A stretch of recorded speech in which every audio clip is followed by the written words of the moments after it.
Perfectionism is holding you back. And now I say this with such a happy, heavy heart because I think that this is one of those topics that is very near and dear to my heart. And it really does tie into the last episode when I was telling you guys get started with your content creator goals early. Don't wait for January 1st. Don't wait for it to be a New Year's resolution.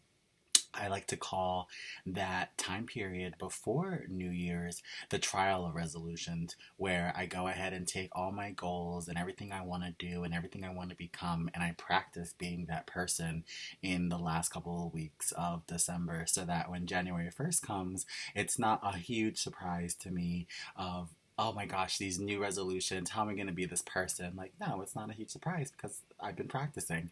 So this channel and growing this channel more consistently and starting the creator podcast and therapeutically being able to have this space to speak my mind on content creation was all part of my New Year resolutions for 2023. So that's why you guys are seeing a lot of these episodes in the year before 2022, because I'm preparing to launch myself into the creator field and get more into coaching and take on more clients to help people build their channels, build who they want to be. And perfectionism really does kill the start of that. And I feel like it was already such a good tie-in to the last episode because that is part of that. Like, I wanted you guys to take that plunge this month rather than next month starting a channel, because you're waiting to be perfect for next month. You're waiting to get that really nice camera, maybe you're getting for Christmas, or a really nice computer. Don't do that. Just start on your phone, begin with what you have, take the ideas that you have, and just begin executing. And as the tech grows and everything that you wanted and dreamed of grows around it, your brand, your channel, everything that you dreamed of will only get stronger. But start with what you have. And I'm such a firm believer of this. I started my channel with my iPhone. I'm still working on my iPhone. I would love to get to 100,000 subscribers on my main variety channel with my iPhone. I am at 56,000 right now. So if you guys want to check out the main link to my variety channel, that is in the description box down below. Go ahead and give it a subscribe. I would appreciate it. That is the channel where I learned everything that I teach over here. So that main channel is my entertainment variety channel. But me trying to grow that channel pushed me to educate myself on YouTube analytics and how to grow and how to manage YouTube channels.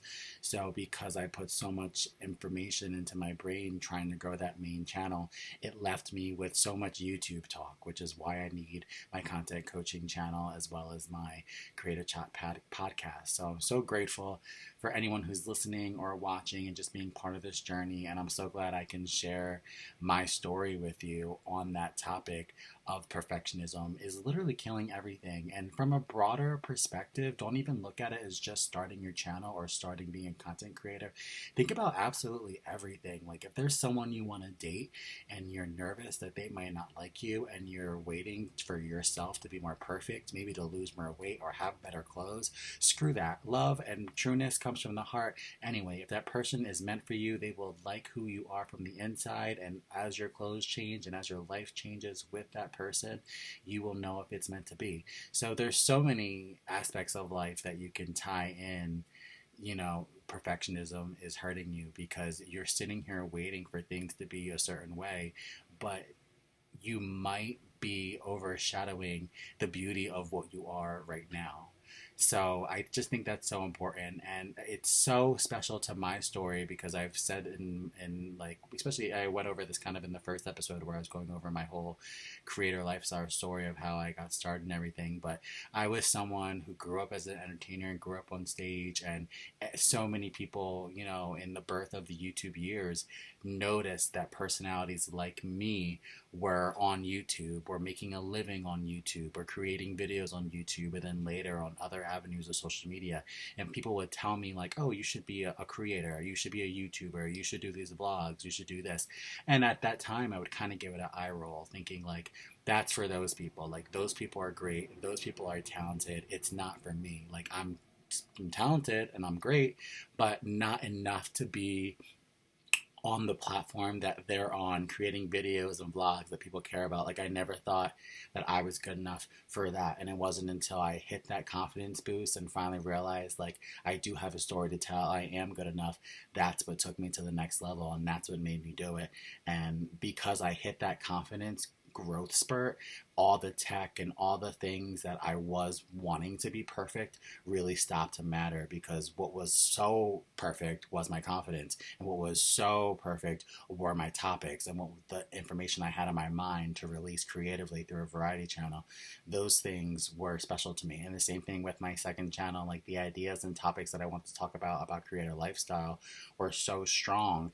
And yeah, I don't have the best camera, I don't have the best setup, I don't have the best mic, all those things, but the knowledge, the information is there on the content coaching channel. The information that I learned and the storytelling that I have from the experience that I had is all there. On the entertainment channel, you might see me do a cover of a song, you might see me review a movie. Is it the best quality of a cover? Is it the best quality of a movie review? No, but it's my analytical, deep feelings and emotions on a movie that I really loved, or my vocal ability on a cover of a song that I really loved. You have to really strip down this whole social media YouTube thing, and all the bells and whistles don't really matter if your core understanding and the value of your content is like in the wrong. You have to be doing it for the right reasons. You have to love the topic, you have to love the niche, you have to love the videos. And then if you can get better tech to better promote those ideas and those visions that you had, then great. But don't not start because you don't have that tech around you. Or maybe it could be other things. I hate to just narrow it down to tech, but that's one of the biggest ones that I hear people say is, oh, I don't have the right camera, I don't have the right mic. Maybe it's a living situation. Maybe it's maybe you have roommates and you don't have enough time to record because they might get in the way or they might walk by.